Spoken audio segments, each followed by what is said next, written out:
Good afternoon, everyone. It's a pleasure to be here with you. Good afternoon, Art. Do you hear me? Is your mic open?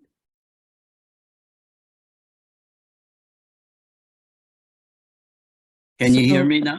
Yes, I can hear you now. Good afternoon, Art. Thank you. Perfect. So it's, as I was saying, it's really a pleasure to be with you.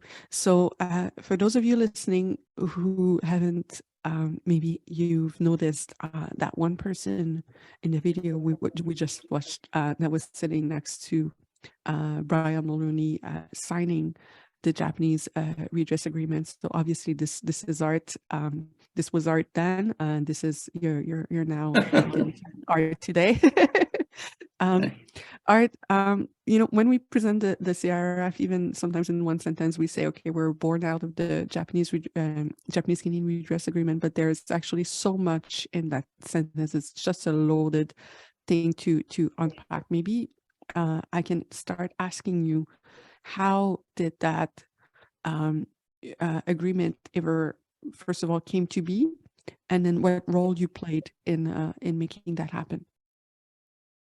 Well, thank you, Emilie. First of all, I'm in Winnipeg right now, so I'd like to acknowledge that we are on Treaty 1 territory, the traditional territory of the Anishinaabe Cree, Dakota, Oji Cree, and Dene peoples, and the homeland of the Métis Nation.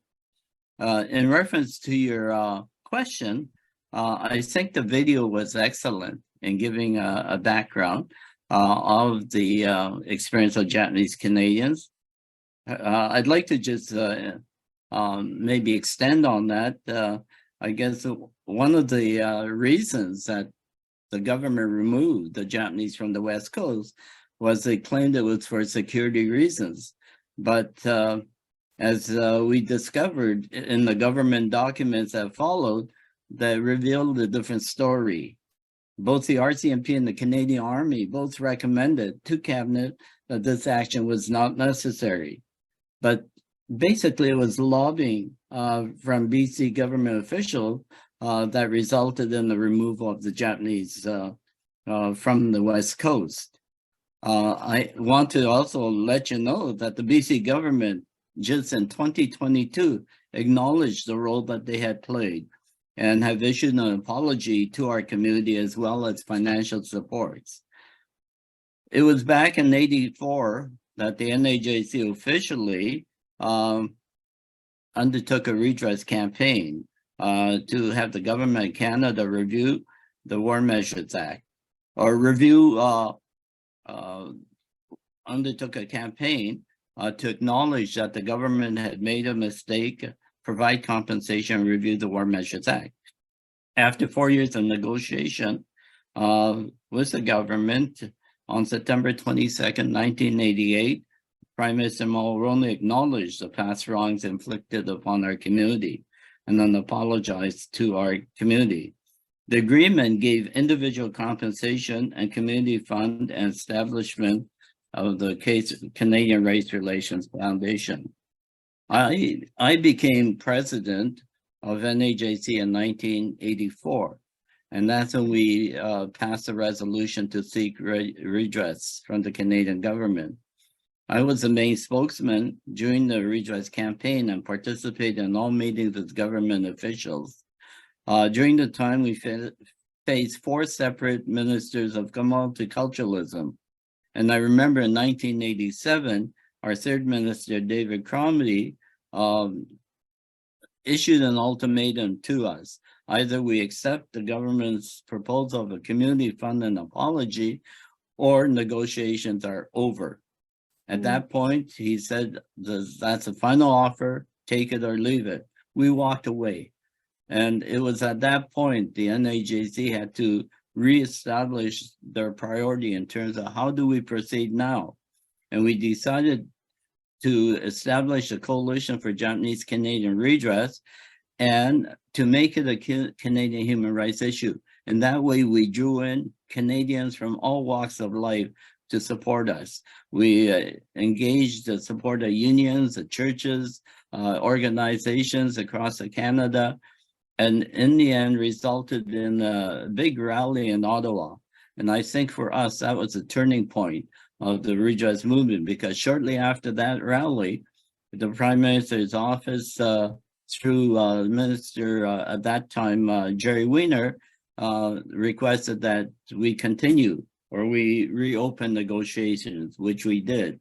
And by April or by August of that year, 1988, we had resolved the issue, but the announcement was held until September 22nd. And I think there were several factors that led to it. One is that in the United States, similar things happened to Japanese Americans where they were put into concentration camps. And the government there in 1988 acknowledged that it was wrong, and they offered individual compensation of $20,000 to those victims. And for us, the biggest difficulty was the government to acknowledge or to accept the notion of individual compensation. That seemed to be the sticking points throughout the whole negotiation. Yeah. So the Americans those are some set of a the things that, precedent. yeah. Okay. And it became a precedent. So that's right. And also at that time, there's a change in the government cabinet, and the Prime Minister became more open to reopening the discussion. And there was an election coming up for him as well. And I remember when he first got elected, he promised, or he indicated that if he were in power, he would compensate Japanese Canadians. And so we held him to that word all the way through the 4 years. And so these are things that led up to it. So you named already a lot of different elements. The fact that you needed civil society mobilization beyond the Japanese Canadian community to make it happen. You named the timing of I guess American politics and the influence it always has, regardless of the issue, on Canadian politics as well. Is there any large obstacle that you had to overcome beyond those that we already named, that you think, this was also another turning point for this campaign, something that made it much harder? I remember I've heard you, for example, speak before to the issue of proving what was lost during that internment, and how, if you want the Canadian government to pay up, essentially they need to be able to have a number of how much was lost. Yeah. Maybe you could speak to that. Yeah.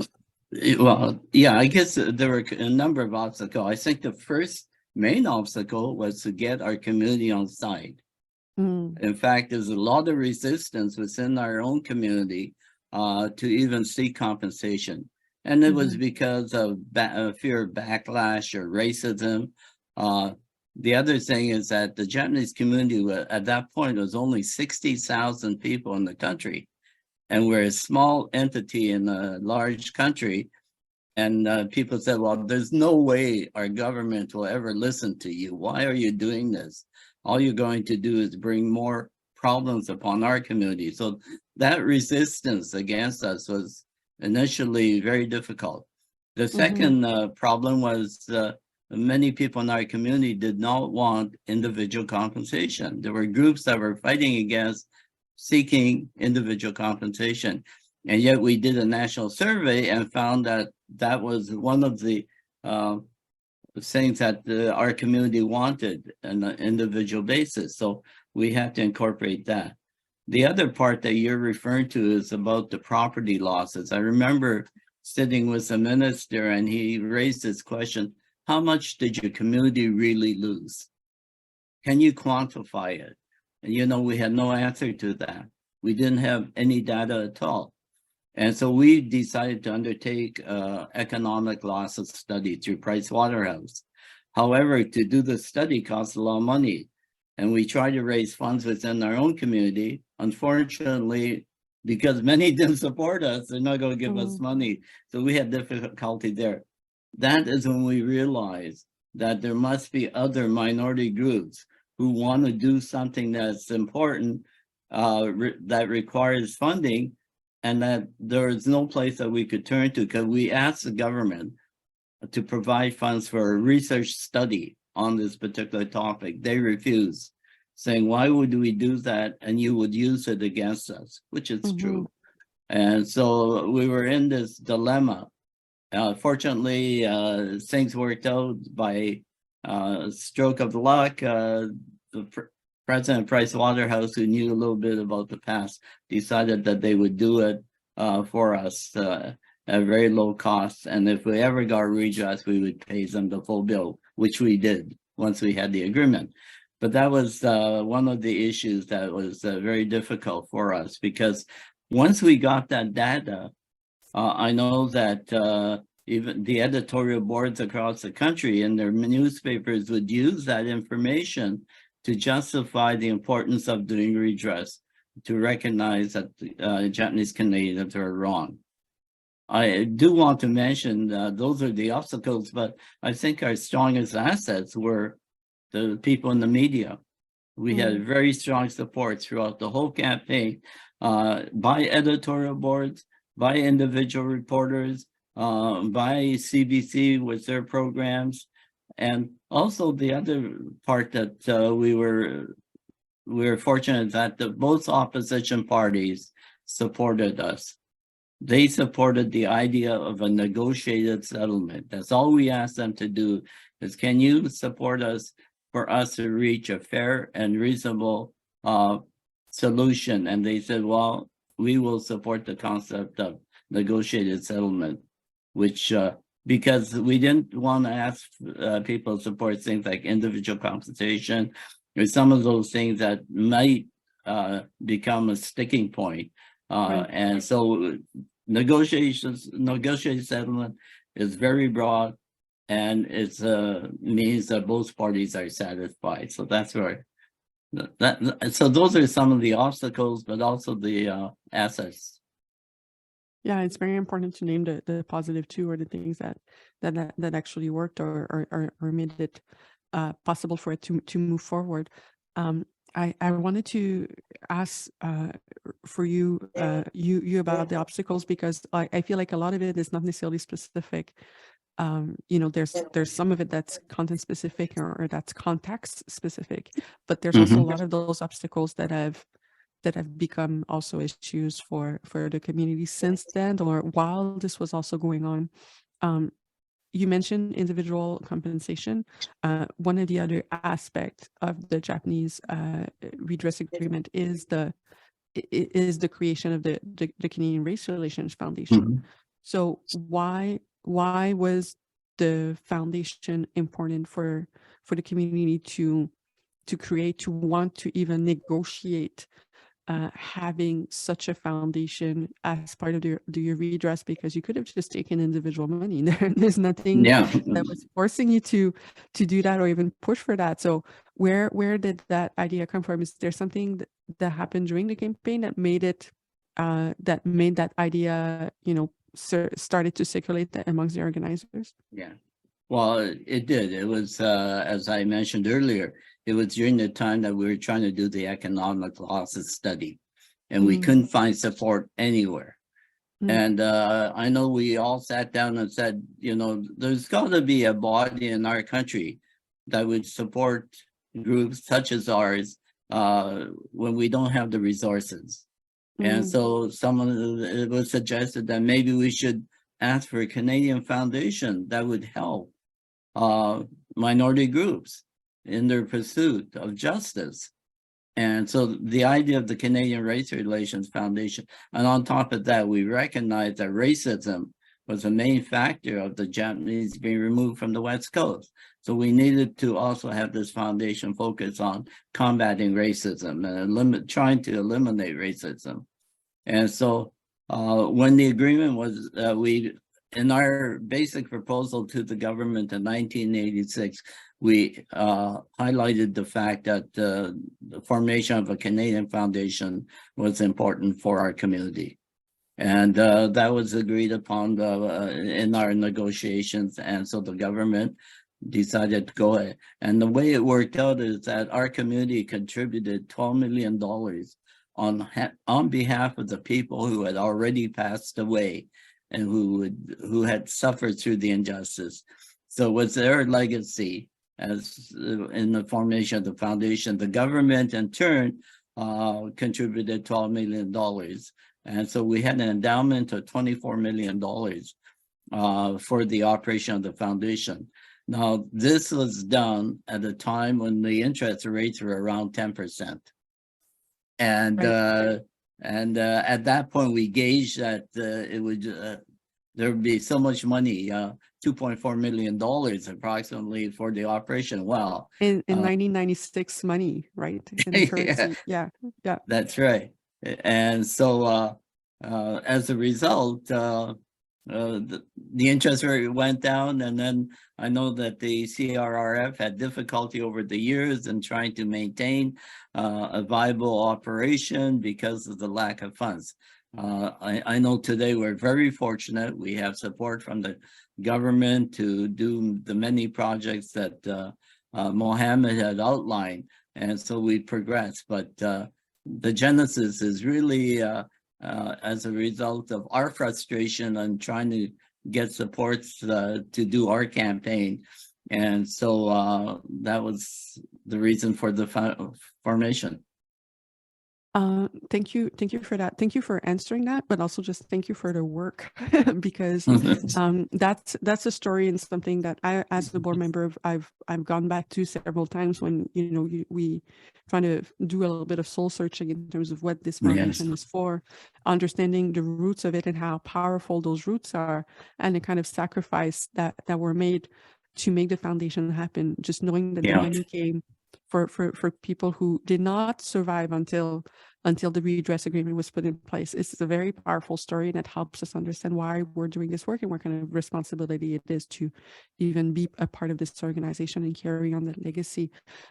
Art, before we close, I wanted to just ask you if you have any last thought or hope that you'll share, that you wanted to share about how the current and future generations should be engaging and continuing the work that you started and many others in the community started. Yeah. Well, thank you, Emilie. I know that I'm very hopeful that our younger generation will be more acclimatized to the importance of combating racism. I think our young people are more mobile in the sense of having experiences across the world. And I think it's those experiences that allows them to have a better understanding of the benefits that we have today here in our country. We don't, if we think too insular, then there isn't much movement. But I think I'm very hopeful that our young people today, and even through their own societal experiences, they live in a very multicultural. I visit the schools now, and it's so mixed. It's so very multicultural. When I went to school, I was one of the few Asians in a population of 1,000 people. That's not the case today. And so kids are being brought up in a different kind of milieu. And I think all of that is going to contribute. I know in my community, most of our children, our grandchildren, our relatives are mostly all of mixed backgrounds, which means that they're a blend of all kinds of, and hopefully that kind of situation will make them better understanding of the importance of combating racism, because they do have the experiences of not only their own community, but other people's communities. So in that sense, I'm very optimistic. Thank you for. And like you too, Emilie. I have to mention, Emilie, I met you when I met you very early when you first came on the board, and I was 6 always years impressed ago now. by the way you pursued issues. So you're a good example. Thank you so much, Art. Thank you so much. I think we could have continued this conversation for a really long time, but thank you for everything that you've managed to share in such a short amount of time. And it's been truly my pleasure and an honor to have this conversation with you. Madam Chair, I'm going to give you back the floor. Thank you. Thank you, Art. Yeah, bye.